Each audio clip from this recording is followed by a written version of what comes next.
Fill in the blanks এবারে পরীক্ষার জন্য সবথেকে সহজ কোশ্চেন প্যাটার্ন, আর এটা বেশি সহজ ভেবে নিলে কিন্তু ভুল হয়ে যেতে পারে।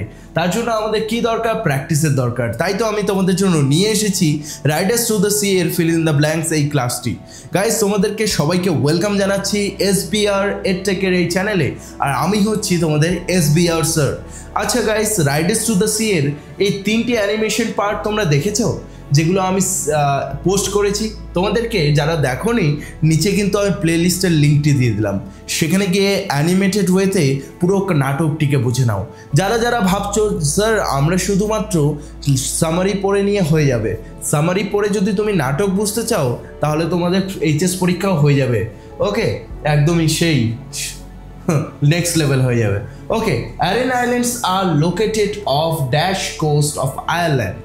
ফার্স্ট কোশ্চেন আছে, অনেকেই এটা জানবে না আয়ারল্যান্ডের কোন দিকে আয়রন আইল্যান্ড রয়েছে, কিন্তু যারা অ্যানিমেটেড সিরিজ দেখেছো তারা জানো যে আয়ারল্যান্ডের চিত্রটা কিছুটা এরকম ছিল, তাই না? এবং আয়রন আইল্যান্ডটা ছোট্ট এখানে। এবার আমি আগের একটি MCQ ক্লাসে ভালো মতো বুঝিয়ে দিয়েছিলাম যে ওপরটা হয় নর্থ, নিচেরটা হয় সাউথ ম্যাপের, এবং রাইটটা হয় কি? রাইটটা যেহেতু শুভ জিনিস, তো পূর্ব দিক হচ্ছে রাইট। ডান হাতে মানে এই যে ডান হাত বোঝাচ্ছে দেখো, তো শুভ দিকটি হচ্ছে কি এদিকে পূর্ব, এবং এদিকটা হচ্ছে কি ওয়েস্ট। তো আয়ারল্যান্ডের এই বাঁ দিকে ছিল সেই অ্যারেন আইল্যান্ডটি, তো বাঁ দিকটি হয়ে যাবে অ্যান্সার। এবার এত ভালো মতো আমি কেন করে বললাম? কারণ এটা আসতেই পারে এবং তোমাদের জেনে রাখা দরকার অ্যারেন আইল্যান্ডটি কোথায় ছিল, কারণ তোমাদের সেই কাহিনীটি বুঝতে গেলে ভাবতে হবে তো কোথায় ছিল, কারণ এখানে অনেকগুলি দিকের কথা বলা হয়েছে। In the cottage of kitchen of there are some new standing on the wall. কি নিউ ছিল সেখানে? লাঠি না, ল্যাডার্স সিঁড়ি না, বোর্ডস ইয়েস, কাঠের তক্তা সেখানে নতুন ছিল, কাঠের তক্তা, সাদা কাঠের তক্তা যেগুলো দিয়ে কফিন বানানো হয়। চলো 3 নম্বরে চলে আসি। ক্যাথলিন একটা মেয়ে ছিল যার বয়স ছিল 10 বছর না, 15 না, 16 না, ছিল সে 20 years old, মানে একজন যুবতী ছিল সে। চলো নেক্সট 4 নম্বরে চলে আসি। Nora takes out the bundle of cloth under her, মানে সেই জামার পোটলাটি, মানে একটি কাপড়ের পোটলাটি কোথার থেকে বের করলো? তার চাদরের নিচের থেকে। শল, এটা হয়ে যাবে অ্যান্সার। জ্যাকেট সে পরেছিল না, এই ভেলও হবে না, কোটও হবে না। ওকে, 5 নম্বরে চলে আসি। The shirt and the plain stocking were got off a drowned man in, মানে জামাটা সাদা মোজাটা পেয়েছিল কোথায়? পাওয়া হয়েছিল একটি ডুবে যাওয়া মানুষের কাছ থেকে পাওয়া গিয়েছিল। কোথায়? কোনেমারা না, গল্পে প্রথমেই বলা আছে ডোনেগেলের থেকে পাওয়া গেছে। ঠিক আছে, তো এটা হয়ে গেল অ্যান্সার। 6 নম্বর, ক্যাথলিন নোরাকে কি বললো? Ask Nora if the sea was bad by the dash.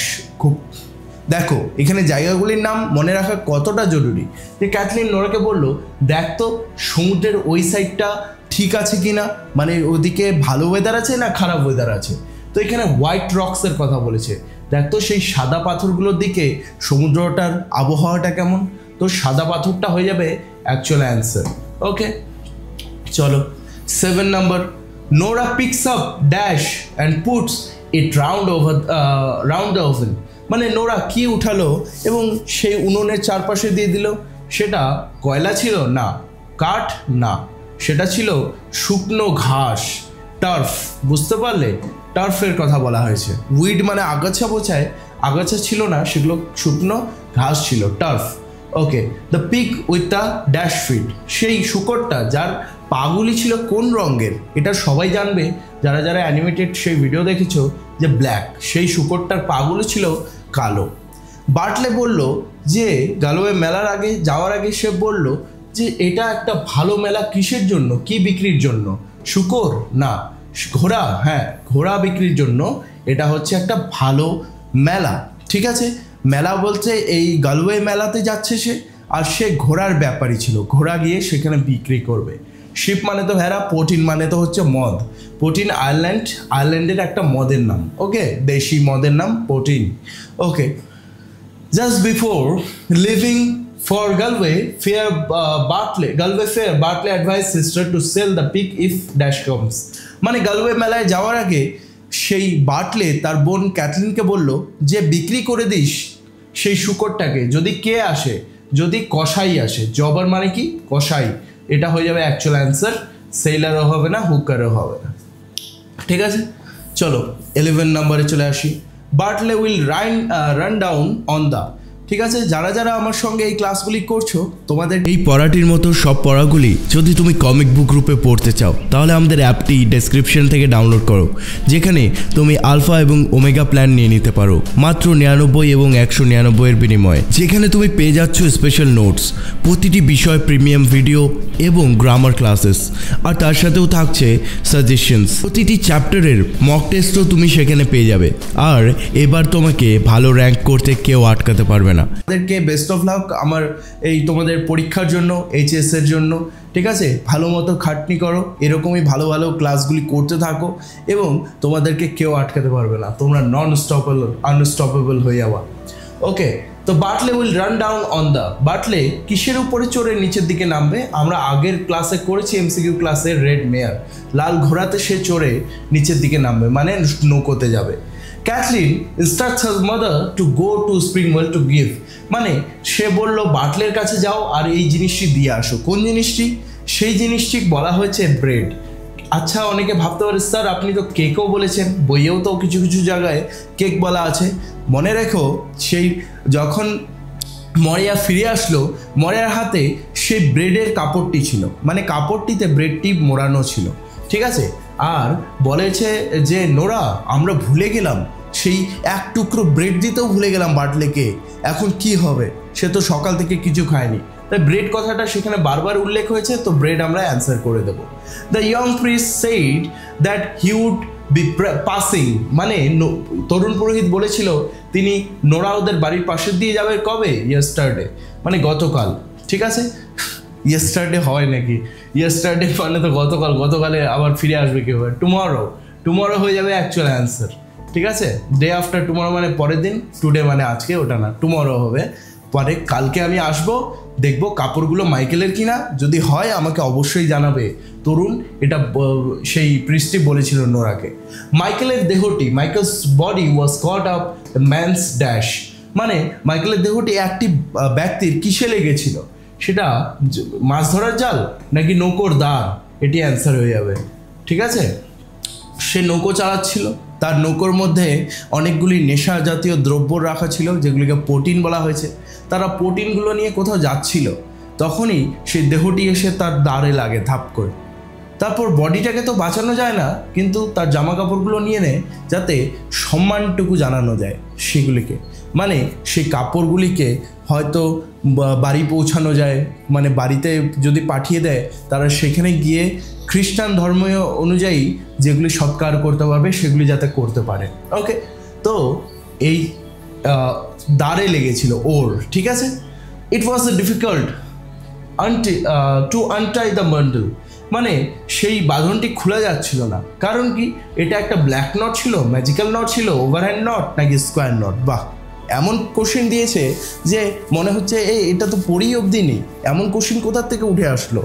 আচ্ছা, যখন এই ক্যাথলিন বান্ডিলটা নিচে নামিয়ে নিল, মানে নোরাকে বলল বান্ডিলটা দে, আর নোরা দিল, ক্যাথলিন সেটাকে বললো খোলা যাচ্ছে না। নোনা বালিতে, মানে সেই নোনা জলে না, এটা একদম এমন বাঁক পড়ে গেছে যে 1 সপ্তাহ হলেও খোলা যাবে না। তখন একটি বাঁধনের কথা বলেছিল, ব্ল্যাক নট। ঠিক আছে, একটি বাঁধনের নাম বলেছিল, সেটা হচ্ছে ব্ল্যাক নট। সেটির কথা এখানে উল্লেখ করা হয়েছে গল্পের মধ্যে। To untie the bundle clothes Cathleen wanted a dash, সেই বান্ডেলটি খোলার জন্য ক্যাথলিন কি চেয়েছিল? সে কি সিজার্স চেয়েছিল? এখানে অ্যাকচুয়ালি অ্যান্সারটা এরকম মার্ক করে দেওয়াই আছে, নাইফ। নাইফ বলতে গেলে ছুরির কথা বলা হয়েছে। ড্যাগার মানে তো একটু বড় ছুরি যেগুলো হয়, যেগুলো ওগুলোকে ড্যাগার বলে। শ তো একদমই, শ মানে কি বলতো, কাটার যেগুলো থাকে ওটাকে শ বলা হয়। আর সিজার্স মানে ক্যাচি বোঝানো হয়। না, সে ছুরি চেয়েছিল। There was no one dash to dash for Michael, বলছে কেউ নেই মাইকেলের জন্য। কি করার জন্য? মাইকেলের প্রশংসা? না। মাইকেলের জন্য কান্না? হ্যাঁ, হতে পারে। মাইকেলের জন্য প্রার্থনা? মাইকেলকে বাঁচানো? না। মাইকেলের জন্য কান্নার জন্য কেউ ছিল না। যখন মাইকেল ডুবে গেছে তখন মাইকেল জানি না কত দিনের জন্য সমুদ্রে ঘুরে বেরিয়েছে, মানে তার ডেড বডিটা ঘুরে এই দিক থেকে ওদিক যাচ্ছে, সমুদ্রে এরকম হচ্ছে, আর সেটিকে দেখে কাঁদার জন্য কেউ নেই, এটা বলে উঠেছিল। ঠিক আছে, এটা কে বলে উঠেছিল, কাকে বলে উঠেছিল বলতে পারবে তোমরা? এটা কে বলেছিল? After returning from spring well মরিয়া শেস that she had seen dash thing. যখন সে কুয়ো থেকে ফিরে আসলো তখন মরিয়া বলল যে আমি দেখে আসলাম। কি দেখে আসলাম? ফিয়ারফুলেস্ট থিং, মানে সব থেকে আমি ভয়ঙ্কর জিনিস দেখে আসলাম। সব থেকে সুন্দর তো না, সব থেকে বড়ও না, সব থেকে স্মরণীয় না, সব থেকে ভয়ানক জিনিস আমি দেখে আসলাম। তবে গাইস, ডাফ এন্ড ডার্টের আজকে আমরা এই ফিল ইন দ্য ব্ল্যাঙ্কসগুলো পুরোপুরি কমপ্লিট করে নিলাম রাইডার্স টু দ্য সি এর।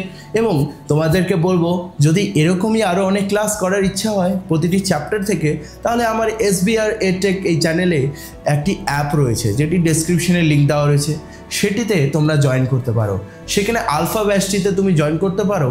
বর্তমানে কিন্তু এখন 75% ডিসকাউন্ট চলছে, বা তুমি যদি অন্য সময় দেখে থাকো তাহলে হয়তো 50% বা কোনো ডিসকাউন্ট চলতেই থাকে, তো তুমি জয়েন করে নিতে পারো।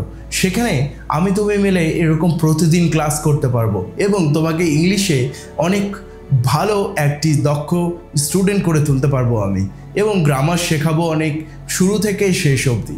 গাইস, তবে অন্য ভিডিওতে দেখা হচ্ছে। See you soon guys.